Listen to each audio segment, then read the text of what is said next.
Welcome to the Gritty Podcast. I am your host, Brian Call, and I am joined by my brother, the Gritty Broman. What's up, guys? Today's podcast is with our buddy, Jim Heffelfinger. Heffelfinger. Yeah, that's a name. When you read it on paper, it's very intimidating. It's one that you read and you're like, I'm not going to attempt that one. Yeah, Jim is a good friend of ours, a good friend of the show. He's a wildlife biologist with Arizona Game and Fish, and he's just a mule deer expert. In this podcast, we talk about coatimundi, coos deer, small game, technology, game management, things like that. And if you're into wildlife and how it's managed, this will be a good show for you. Before we get started, giveaways. We gave away a bunch of stuff last week. Broadheads from Valkyrie, Mountain Ops, Ignite, Yeti, Rambler. We're getting that stuff shipped off this week. So for the winners, congrats. And thanks for playing. We have a Hoyt bow that we're giving away April 1st. And to be entered to win, just sign up for our newsletter, our Gritty newsletter, which our first one will be sent on April 1st. How's that coming, Brent? It's great. Just needs you to sign off on some things. So we have a new newsletter that'll come out where we can start getting behind a little email, which will be nice to stay in touch, let you know what's going on with us. Some cool stuff coming down the pipeline. We're getting ready to do our film tour. We're settling up on some dates and some locations. We're going to try to go to maybe 4 to 6 places with our film. Untamed, which is our moose hunt. We're going to make it a brick and mortar awesome experience. We got so much positive feedback on that film. Just excited to bring it to different locations. And it's a good one. One of the best. So it should make you laugh, which is what all hunting films should do. I'm excited to bring it out. And then, Brent, we have some deals and discounts going on right now. What are they? We got 15% off a pair of stockisons. Use code word Gritty at Lone Peak Leather Co. Check these out, folks, if you're watching on YouTube. Bam! Right here, my stockisons. Been wearing them around the office every day. They're like little Chuck Taylor moccasins. They're like high top moccasins. Dwayne, my buddy Dwayne, Mr. 303 Trophy Husband on Instagram. He showed me a picture of his. His are like black. Yeah, and he has them in black. He has a really cool. I'm like, dude, why are your stockisons kind of cooler than mine? They're the OGs, but I like the flare on. He's got different colors, and you can color the accents differently, and you can color the laces differently. There you have it, folks. They're super comfy, not just for hunting, but I'm excited because this right here will keep cactuses and all the nasties out of your feet when you're sneaking up on a deer in the brush. I like to sneak barefoot, with my socks on. Anyway, Tanner's poor. He can't support the podcast in any way. We're just doing Tanner a favor. If you like them, check them out. Use the code GRITTY. Get a discount. It's a win-win for everybody. Get 1 month of free Grunt workout. Go to gruntworkout.com. Chris Spieler has put together a cool program. You can sign up and get his Grunt workout where every day of the week you get a workout. It's stuff you can use from your garage, from your house, Home Depot, and you can get after it. It's good programming, especially if you're intimidated to go to the gym or you haven't been working out in a long time. And if you don't have a lot of time to work out, this is a great workout to get you ready for hunting season in a nice and gradual, controlled way. Like, you're not going to quit this program after 1 week because it crushed you. It's going to be a good program. And then my buddy Corey Jacobson can always get a discount on his Elk University course at elk101.com. Use the code GRITTY. Things I like and things I hate. There's this Captain Marvel movie that came out with Brie Larson. And for those of you that are like, not into the Marvel universe or whatever, so be it. I'm not a big comic book guy. Really not a comic book guy at all. But I do like the Hulk, right? And there's some... I like the Avengers. I like Ant-Man. I liked Ant-Man, and I also like Iron Man. Because Tony Stark's a snarky little... I just like relate with him on so many levels. Yeah, maybe. Which is funny. Here's another thing I don't like. When someone writes a comment, be it on Instagram, YouTube, whatever, a review on iTunes, and I come out and I say, I don't like your comment. I don't like it. or I disagree with you. I don't agree with you on this, this, and this. The response is, oh my gosh, you're so easily offended. I'm kind of baffled by that because, no, I'm not really offended. I just disagree with you. And I'm okay with telling you that. It's very weird because in today's society, with the internet, it is perfectly acceptable to attack a person's motives and character and their entire being and who they represent online. You would never do that in person. True. But it's completely acceptable to do it online.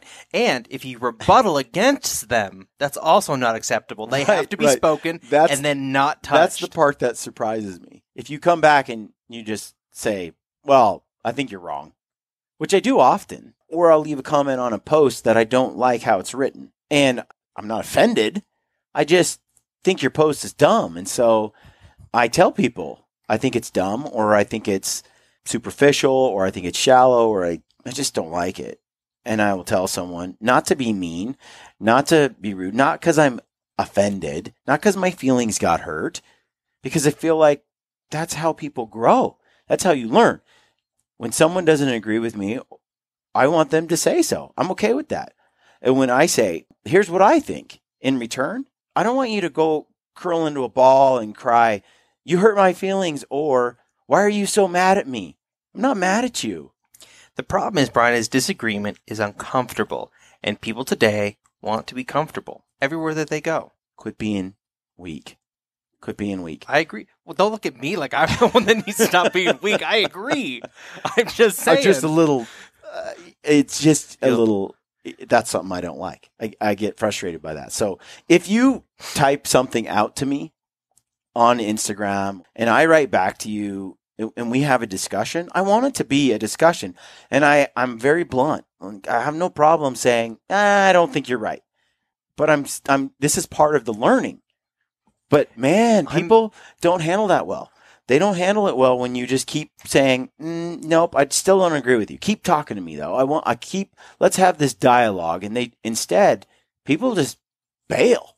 I think that's silly. They also take offense when there's no offense intended. We're just having a very blunt and direct conversation because I don't really have time. This is why I love my wife. This is why I love my wife. When we have conversations where we disagree, I just tell her, I think that's dumb, honey. I think that's dumb. And this is why. And she's like, yeah, well, I think you're dumb. And I think this is dumb. And we don't have to sit here and pull this. Pull punches. Now, I'm about to tell you something where I don't want you to be offended. And I want to be very careful about your feelings. And I want to make sure that, I love you. But here's this criticism or something we disagree on. I don't have time for that. Like, suck it up, have a conversation, be able to disagree, and still get along. Daisy's the same way, but she also doesn't get some social cues. You have to be blunt with Daisy. Because if you're not completely straightforward, if she has to work at all to understand what you're saying, she puts forth zero effort. And so you have to be completely blatant in what you were saying. Yeah. Otherwise, she's like, whatever, I didn't get it. And then she just moves on. She doesn't have time. Yeah. Well, Captain Marvel came out and Brie Larson said some things about social justice-y stuff about women. White men are evil. Congratulations. You've cracked the code, Brie. And so what I feel like happens here is rather than owning the fact that Captain Marvel was a ho-hum movie, it was just kind of she flopped. Kind of blah. She flopped, and because she doesn't want to admit that she flopped, it's not getting great reviews among the audience that you should be satisfying, right? I think if you're just an everyday film goer, it's a fine film. It's okay, but it's nothing great. But rather than just owning that it made way less money than projected, and the underlying social justice messaging of the film really ruined it for a lot of people. Rather than owning that, basically the world consists of white supremacists who are out of the hateful men woodworks and racist men who have her. attacked the film, right? So just jumped right into playing victim. I just don't like that. So the other day, I was listening to Denzel Washington. A reporter was interviewing him about his film Fences. And he's basically saying that the guy in the film is a sucky human being and kind of lives a sucky life. the interviewer was saying he's in that situation because basically because racism and all these things in the system kept him from being able to All succeed. the isms. All the isms. And Denzel was like, well, maybe he just wasn't good enough. Maybe he just wasn't good enough to make it as a baseball player. And the interviewer was like, yeah, but The isms. the isms. And Denzel was like, okay, yeah, so he had it rough. Yeah, so it didn't work out. Yeah, so a lot of things combined against him. That's why I like the book Extreme Ownership. And if you haven't read it, you really should if you're listening. Because we live in a culture that wants to claim victimhood for everything. Nothing's your fault. When you fail and the next person fails, it's always someone else's fault. When I think about gritty and what it means to be gritty, it's basically owning it.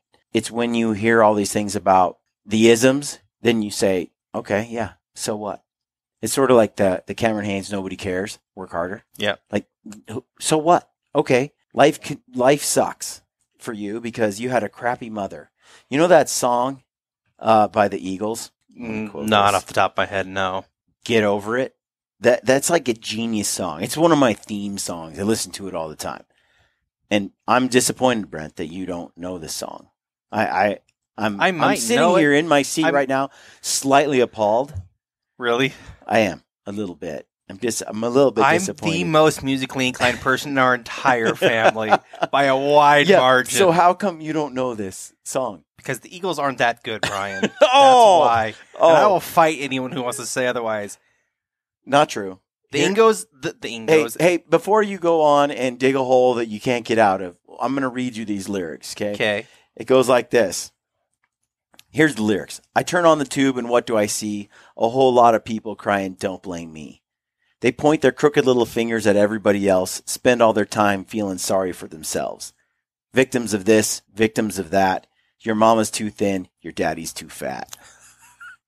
Get over it. Get over it. All this whining and crying and pitching a fit, get over it. Get over it. You say you haven't been the same since you had your little crash, but you might feel better if they gave you some cash. The more I think about it, old Billy was right. Let's kill all the lawyers, kill them tonight. You don't want to work, you want to live like a king, but the big bad world doesn't owe you a thing. Get over it, get over it. If you don't want to play, then you might as well quit. Get over it. It's like going to confession every time I hear you speak. You're making the most of your losing streak. Some call it sick, but I call it weak. You drag it around like a ball and chain. You wallow in the guilt, you wallow in the pain. You wave it like a flag, you wear it like a crown. Got your mind in the gutter, bringing everybody down. Complain about the present and blame it on the past.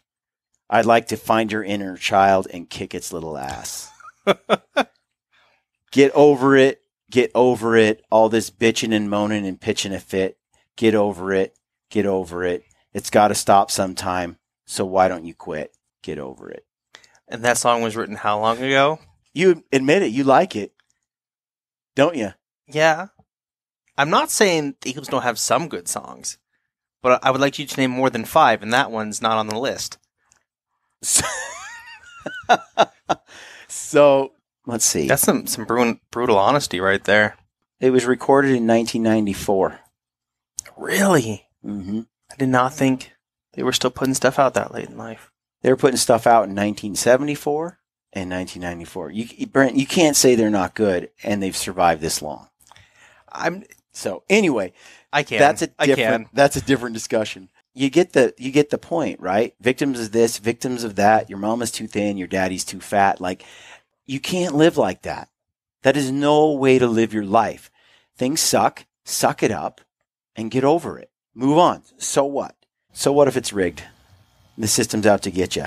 Get over it. Suck it up. Own your life. Find a way. Find a way. We don't have any time for newsbag. We don't have any time for the mailbag. You guys ready for the newsbag?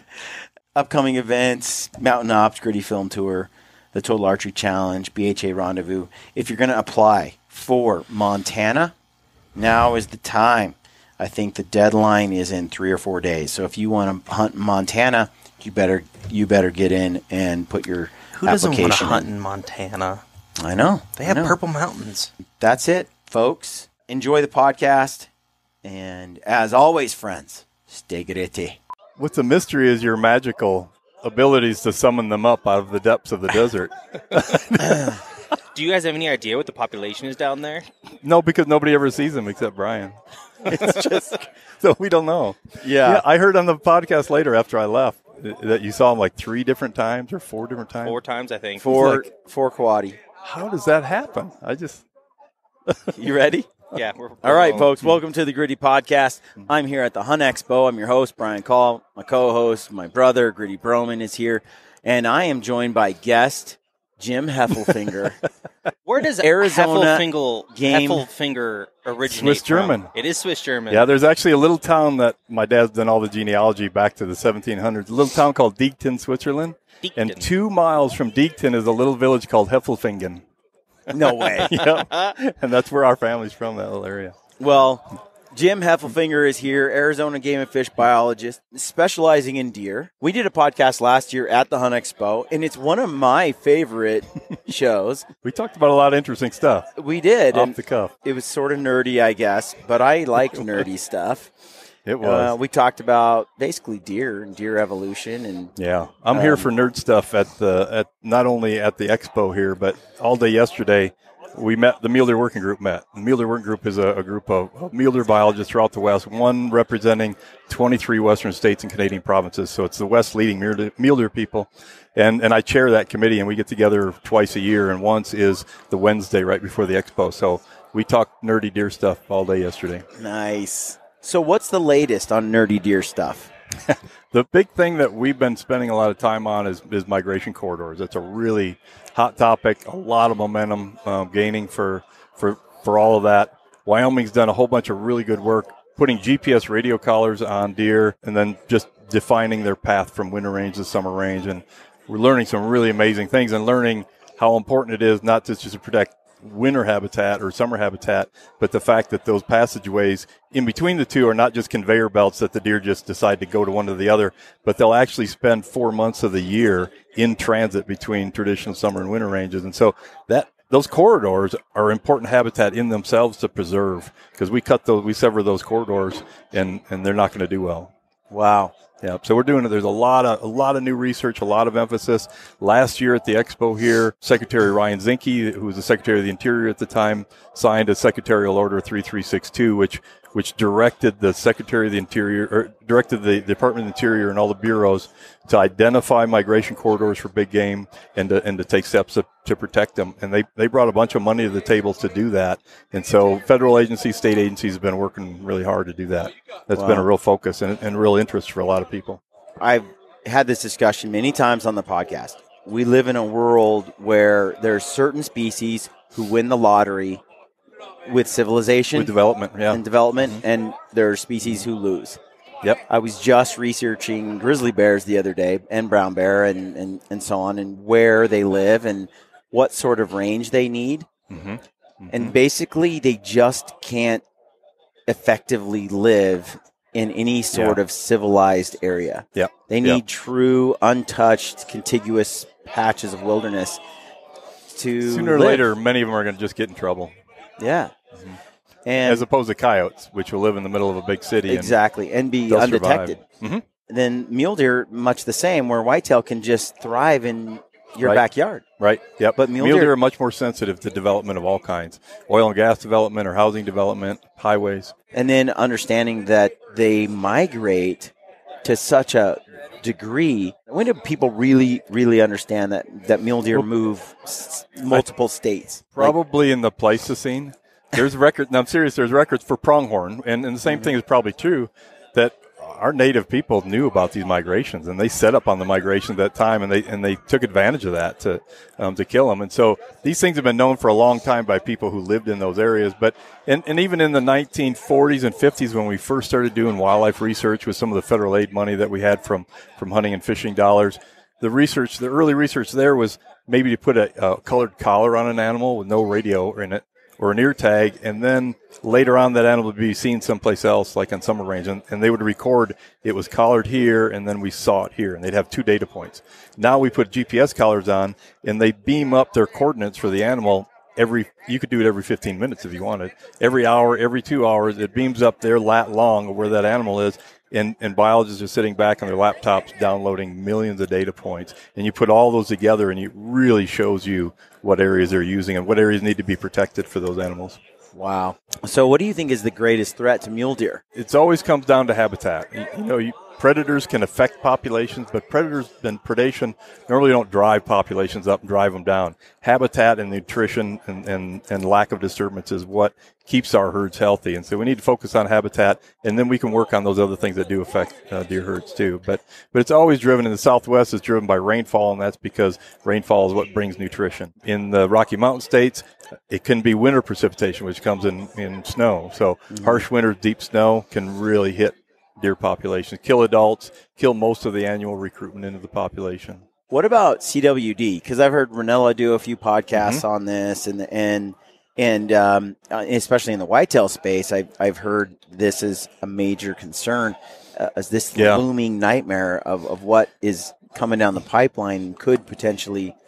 It could potentially have a serious effect on deer herds. 15 years ago, there was a lot of talk about CWD, a lot of testing, a lot of research. Then it kind of faded into the background because people said, well, we've had it in Colorado and Wyoming for 30 years, and those deer populations are fine, and the deer populations aren't affected. Some people did some computer modeling, and they said, CWD has the potential to affect the number of deer. And nobody really believed it that much. But now, fast forward 15 years, you hear a lot more about CWD now because there's been a lot more research that shows that our deer populations in some hot spots are being affected. The deer populations are declining. CWD is chronic wasting disease. Right, chronic wasting disease. And it's a transmissible spongiform encephalopathy. There you go, Brent. There you go. There's some nerdy all stuff. All my right? questions are answered. That'll be all for tonight, guys. Right. No, that's a good point. Chronic wasting disease. And so that's why you're hearing more and more about it now, where we didn't talk about it for about 10 years because we thought it probably just something that's out there, is probably spreading. But now we're seeing that it continues to spread pretty aggressively, and it has the potential, and that's kind of the big thing, it has the potential to actually decrease the deer population, where we didn't really think that was the case 15 years ago. We just returned from a mule deer, a mule deer / coos deer hunt in Arizona. Shot my first coos deer. That was pretty amazing. And remember at the beginning of the week, and everybody was asking me, has anyone ever killed one of these with a bow at all? I mean, that was the talk. Like, I don't think anybody's ever going to do it. But we saw the first couple of days of rutting activity, and it was different than last year, the previous year, because you hit it at a different timing, and you hit it just perfect. And we saw that rutting activity, saw the mature bucks that people were seeing. And before I left, nobody had killed a deer at that time. I was just there the first 2 days. And I don't know if you remember, but I predicted there's going to be some deer hit the ground because there's just a lot of activity. Some big deers hit the ground, too. Yeah. Ryan when Lampers shot that Boone and Crockett. Boone and Crockett. There we go. Yep. It was a fun hunt. It's an annual hunt for me now. Mm-hmm. It's just too incredible. It's easy. You just get down there. It's a t-shirt and bow and arrow in January. Yep. It's pretty awesome. Yep. And if you get bored, you can slide down like the Hushing crew did and go after a mule deer, or you take it. Which Ryan Lampers is still wants his answer on why are the coos deer in the mountains where we're at, big bucks chasing does and all over the mountain, and all the mule deer in the desert flats. In the bottoms, Makes no sense at all. In most of the Rocky Mountain states, you've got mountain mule deer, and then the whitetails are in the valleys and the rivers. And in the Southwest, it's flipped. Whitetails are above 4,000 feet in elevation. Mule deer are down in the desert floor. And then, but what's odd, you think, well, the whitetails on the higher elevation must be out competing the mule deer and keeping them out of the mountains. But as you go up to Flagstaff and the high elevation, the pine forest, you run out of whitetail. The whitetails just run out, and you don't have them up there, and you have all mule deer up in the pine forest. So the relationship switches as you go up there. And I told Ryan early in the week, think about it while you're down here, and when you figure it out, you can let me know, because I've been thinking about it for 25 years. It is a really interesting thing, and I would love to get some GPS collars on whitetail mule deer in the same area and study kind of their relationship of habitat use. If you just look at what food items they eat, whitetail and mule deer, if they're living in the same area, they pretty much are eating the same items. There's not a lot of ecological differences, at least in diet, between the two. And so it's really fascinating why they sort out that way. So that's one unsolved mystery. The other is, what the heck do coati do? Koala monkeys. Yeah, what do they do and where are they? Yep. I mean, they're traditionally in wet riparian areas, a canyon that's got consistent water in there. They like to look for insects, roll over rocks. You'll hear them roll over rocks. Are they native to North America? They're native to North America because that includes Mexico. So they're really a Central American, South American animal up through Mexico, and then they come up into the U.S. only in Arizona and extreme southern New Mexico. So not even in Texas, over in South Texas. They don't come up that way. So they're really a tropical animal that live up there. So we saw 4 coati.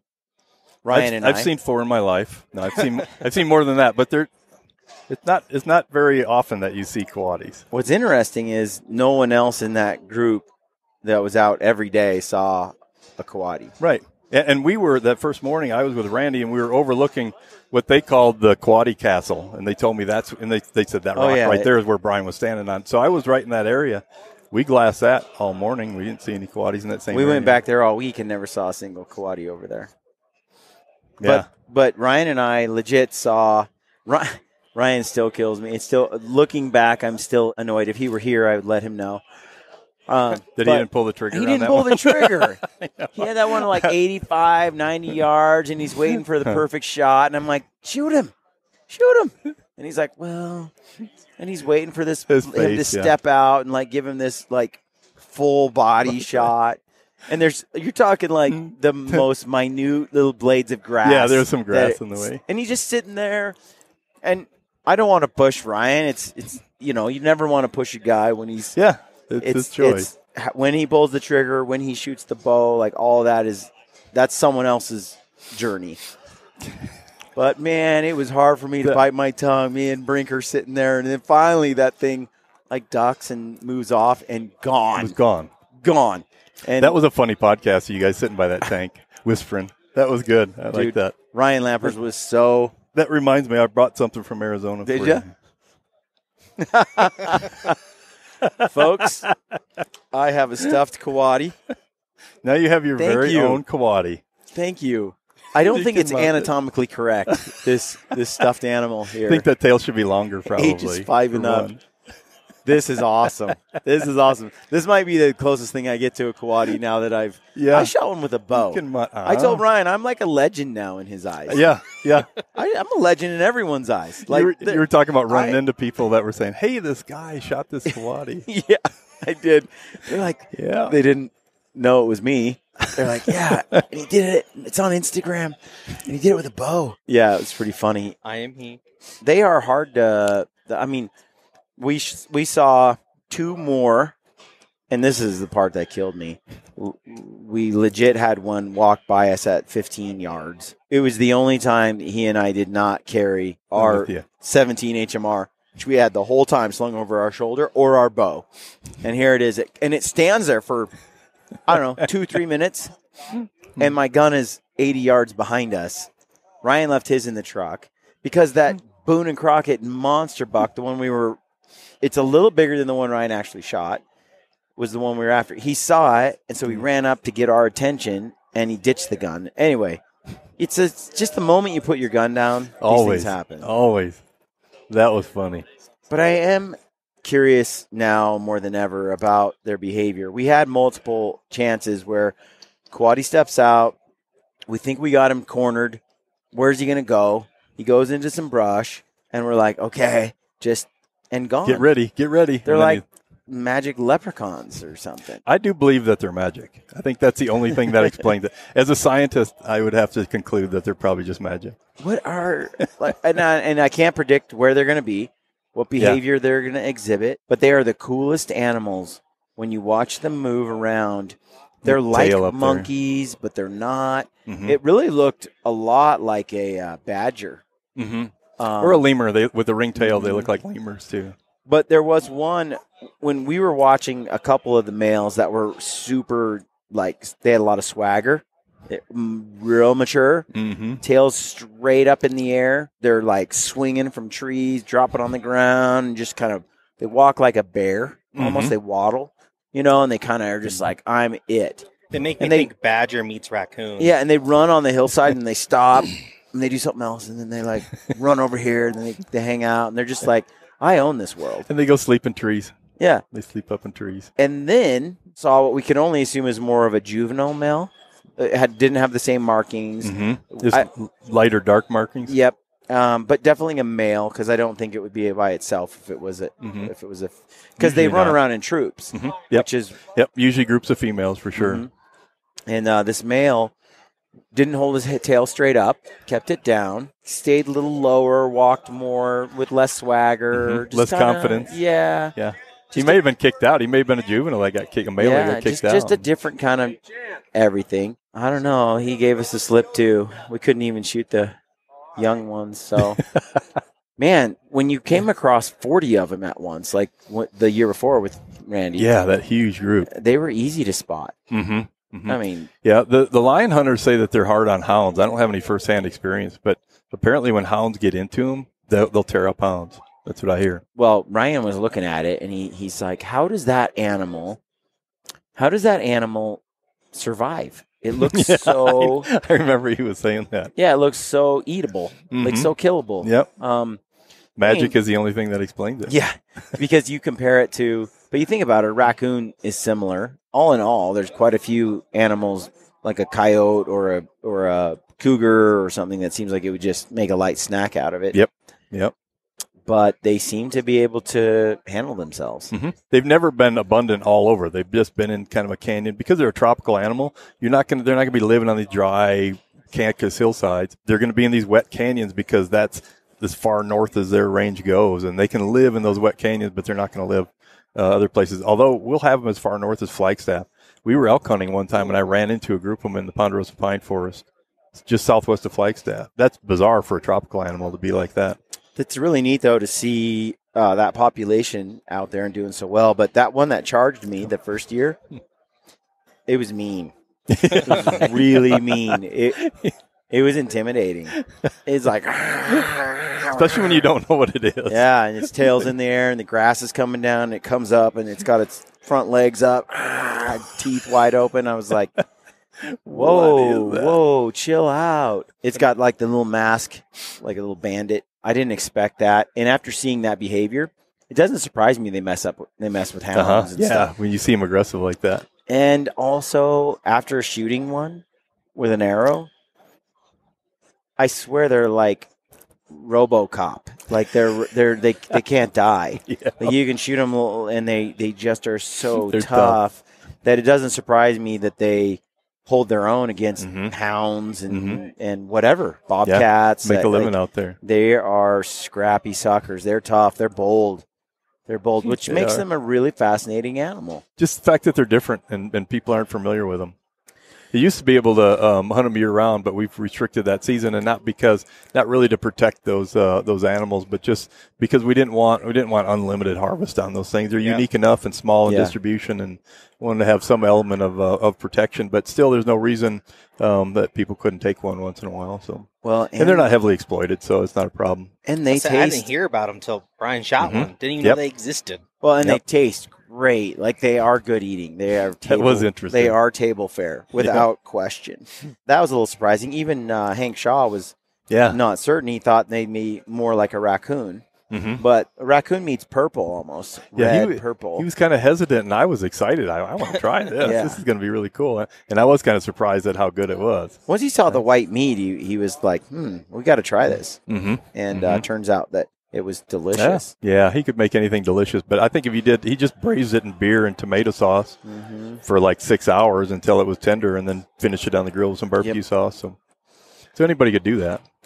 So with Coati, Brent and I just finished a podcast a little bit ago on this NPR piece called "Shooting Bambi to Save Mother Earth." You posted that podcast already, just right? like yesterday. Okay, I saw the title and I didn't hear it yet. Yeah, "Shooting Bambi to Save Mother Earth." They did a good job with it, actually. Which I'm always worried when mainstream grabs on to hunting sometimes. Yeah, and tried to make it kind of flashy and catchy. Yeah. But they did a good job of describing where dollars come from. Really? Where they're going. Good. They show that there was a decline in hunter numbers by 2 million hunters since 1996. I heard something interesting. Just yesterday, someone said people talk about the decline overall in hunters, but that's being driven primarily by small game hunters. We don't have the small game hunters we used to. And I haven't looked at the numbers myself, but I was going to tell you that. I want to go look at that. I was going to ask you about that because when Randy invited me to come down and join him last year, the initiative was brought about by Arizona Game and Fish to say, hey, we have a great resource down here that's not being recognized, valued, utilized that it could be. Primarily in the small game department, we were there to showcase the small game. That's right. That was the initial push. Yeah, and the Coues deer, of course, was also Coues deer, mule deer. There's ample populations, and it's a little archery opportunity in January that a lot of people don't know about when other hunts aren't happening. And our whitetails are small game. That's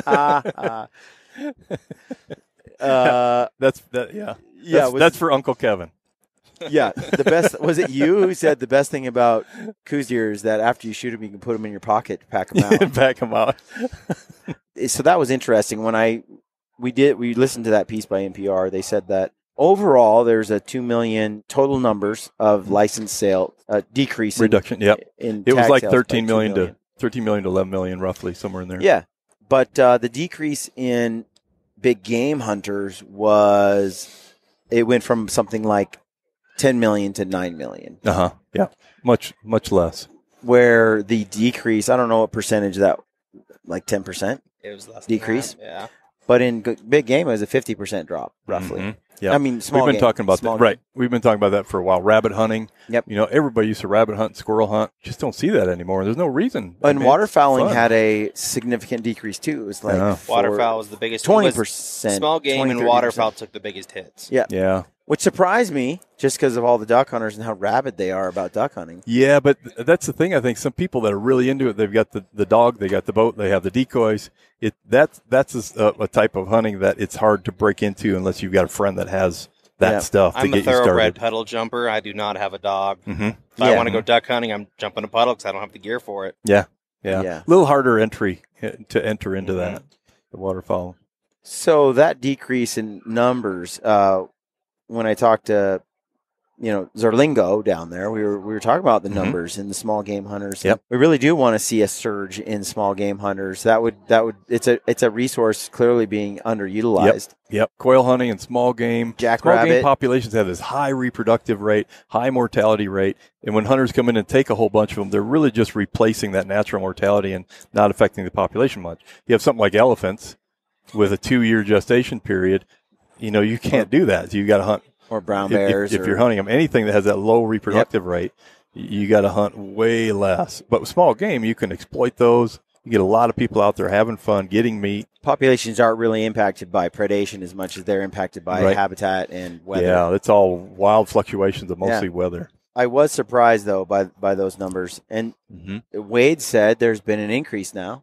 Yeah, there has. Yeah, in the last 2 years, there's been a measurable increase. And I was just recently talking to our assistant director who supports this and has been okaying that kind of January expenditures. And he's well aware of the increases and measurable increases that can't be explained any other way other than just getting the word out about the opportunities. Well, that was the thing that I was wondering in the article as we dug into the research a little more. A big part of the decline has turned out, as far as we can tell, to do with baby boomers. Right. Just like you, getting old and dying or stop not hunting. People hit 60. Not that you're at the end of the line.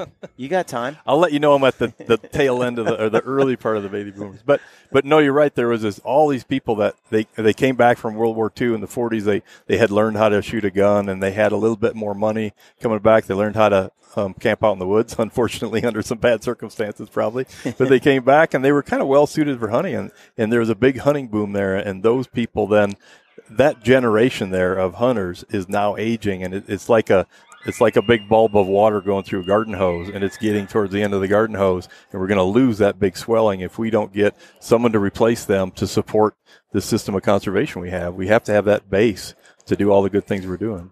Now, the NPR piece, they said wildlife organizations or state wildlife agencies are underfunded by 95%. I don't know what that means. He said they need 95% more funds than they have now.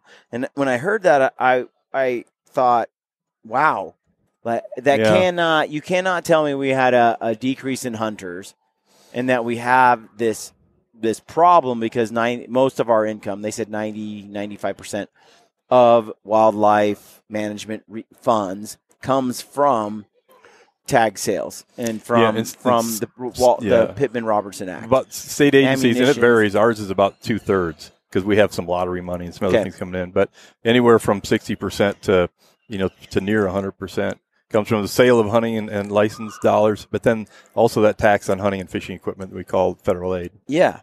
So they said that's where all of our money is. And then they said, okay, now that we've had a decrease in the number of hunters participating in hunting, that's hit our bottom line, and it's decreased the amount of money we have to operate with. Mm-hmm. Mm-hmm. We need 95% more funds than we have now to deal sounds, with wildlife. I don't know where that's coming from. That sounds odd. So we dug into that, and it turns out it was the Wildlife Management Act. Is that what it's called? Something like that. They're trying to get passed through Congress. Oh, okay. Yeah. What was it called? It's had several revolutions with completely different names, and there's a 4-letter acronym. I can't think of what it is. But it's if it's what you're talking about, to add that kind of excise tax that hunters and anglers and shooters pay now on another non-shooting and hunting. Is that what you're talking about? Mm-hmm. Yeah. They've tried that several iterations. Mostly in energy, oil and gas is primarily what it was targeted That's right. at. Mm-hmm. Mm-hmm. And so they're saying, hey, they're using the public resources. Yeah, everybody goes camping, loves to see elk, loves to see deer.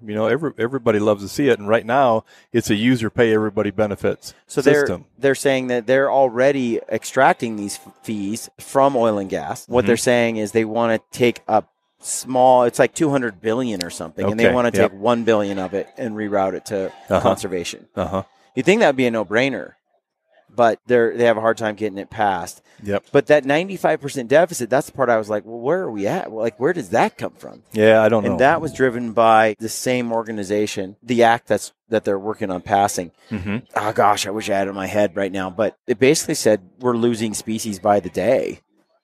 Species? Yeah. I don't believe that.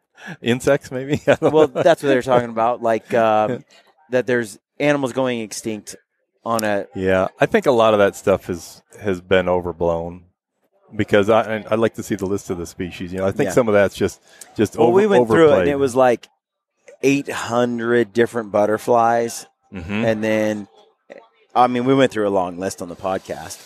Mm-hmm. But I looked at that, and I thought, well, how much of that can you actually prevent? Yeah. And how much money can you... What's the cause of that? Will it really... Like the eastern bullfrog marching its way west. Mm-hmm. Mm-hmm. It's swallowing up everything that's native. I know. Can you put a stop to that bullfrog now that it's made its way into, like, it's right here in Utah? Mm-hmm. I just don't know that any amount of money will stop that. Someone told me, it was just the other day, that some older guy years ago, I can't remember who it was, but he had this huge bullfrog, and he got this baby alligator, and he put them in the tank together, and he was hoping that the alligator wasn't going to snap at the bullfrog. And the alligator disappeared. The baby alligator disappeared. The bullfrog ate it. They will absolutely eat. I've seen pictures of bat wings out of their mouth. They'll eat. I've seen them take on pigeons. Yep, we've seen them eat pigeons. They're unreal. Yeah, and that's what I mean. But you're when you right. have an invasive species like that, and that's a primary part of the lack of funds. Anyway, the one thing I didn't like about the NPR piece was it almost made it sound as though the decrease in hunters was resulting in this dramatic need. But really, the dramatic need for conservation is independent of it's just the modern world we're in today. Mm-hmm, mm-hmm. It's just and all the it's just civilization encroaching on wildlife. It's water supplies. It's just humanity. That sounds like an odd connection that they've made there.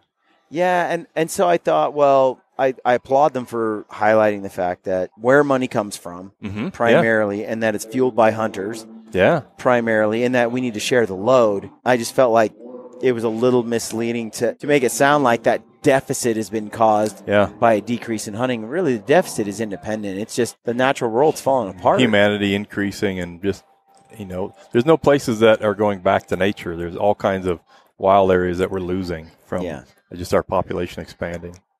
Yeah. So tell me about mule deer in Arizona? How are they doing? They're coming back in the late and the mule deer working group that I was talking about that I chair was put together in the late 90s, 97, and it was in response to a big mule deer population decline throughout the 90s, and it was west-wide. And so all the Western directors were getting together at meetings and starting to talk about their mule deer population. They realized that pretty much everybody was battling with their bread and butter, one of the most important species, declining, and so something had to be causing this west-wide decline. And so they convened a biologist from every state and province in the West and started looking at potential things that might be impacting the deer population. And we've been working ever since on providing information to directors and to the public and to biologists and getting biologists information to better manage mule deer herds. And what we found out in the end after several years is that there was not one thing that was causing a decline in the mid 90s, but depends where you were. Different things affect deer populations in different areas. So a couple harsh winters in the northern Rockies and those populations declined. A couple dry years in the Southwest, those populations declined. In the 90s, just by chance, everything was kind of synchronized, but because of different sources of effects on the population. And so it looked like something throughout the West was causing this. Turns out it wasn't. It was just a synchrony of the way these populations regionally go up and down. And so we know that in hindsight. We've continued to work on conservation stuff. As it is now, all of the Western states are mule deer populations. Most of them are not at the levels they would like. The agencies would like more of them to get up to their population objective, but there's only about 2 in the whole West that are declining, and that's a slight decline just recently. All the agencies have mule deer populations that are stable or increasing, and all of them have increased since that in the late 90s when they were real low. So Arizona populations have I don't have a percentage, but probably increased 25% in the last 15 years. So we're on the slow, steady increase. Not a fast, rapid bounce back, but we've got more and more opportunities, and I see it in the field when I'm out hunting. I see more deer, more mule deer when we're out there glassing in a day. So things are looking better. That's good to hear. I like hearing that. My buddy Anthony, his son, shot a 190-something inch buck in Colorado this year. Wow. On his third season mule deer hunt. That's awesome. 13 years old. Oh, man. It's his first deer. First deer? Yeah. No, I need to take him rabbit hunting. Now he's ruined. He is ruined. That's terrible. It's terrible. We saw a ton of mule deer. The hunting is, the opportunities abound. Ryan Lamper seems to kill a giant every year. That's really amazing. I was saying before, you almost chalk it up to luck because he came down. He was telling everybody, I don't know what I'm doing. I don't know what I'm doing. But, he knows how to read the landscape. He knows how to watch animals. And he knows what he's doing. And it, it seems like, well, that must be luck. But no one is that consistently lucky. No. It just happens that way. Yeah. Every time, I think when it comes together with a bow and arrow, every time it feels like a certain amount of luck just presented itself, right? Yeah. I wrote an article a long time ago, and I said that hunting is 100% luck, but there's all kinds of things you can do that increase your chances of getting lucky. And some people got mad at me. Some people said, it is not luck. I work really hard, and I do a lot of things, and they kind of missed the point. Yeah. That it's like it's all luck, but there's certainly things you can do that you're lucky more often than other times. Well, definitely there's an element of that perfect storm where everything comes together. Because there's so many times with a bow and arrow in your hand when that animal steps out, gives you the shot, but the wind switches at that exact moment. Yeah. Or something happens where a doe busts you at the last. It's like what we're talking about when you say luck is when it all goes to plan. Like everything seems to boom, match up. Yeah, because usually everything's in line except that one thing. Yeah. And that's all it takes. Well, we need to do this again. How long are you here for? I'll be here really basically through tomorrow. Because I'll be here I'm flying out Sunday morning, but I'm going to do a podcast south of town on Saturday. Well, I would like to, I know you sent me some articles and stuff. Yep. So you and Ryan, I sent some things too. Well, thanks for joining me, Jim. Let's do this some more. I don't like it when a whole year goes by. Yeah, I know it. So much going on, though. Yeah, I was in Salt Lake 2 weeks ago.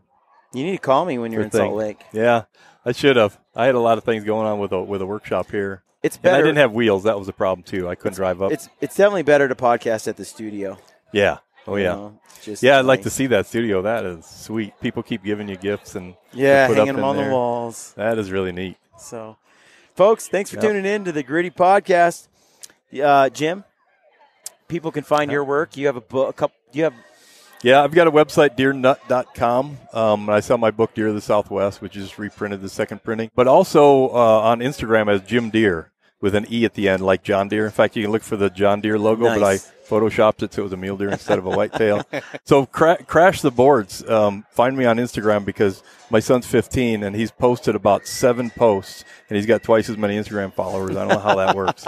But I'd like to beat my 15-year-old with Instagram followers. You got to up your game there, I Jim. know. I got all this great game. content going out, and and he's smoking me. Nice. All right, folks. Thanks for tuning in. Stay gritty.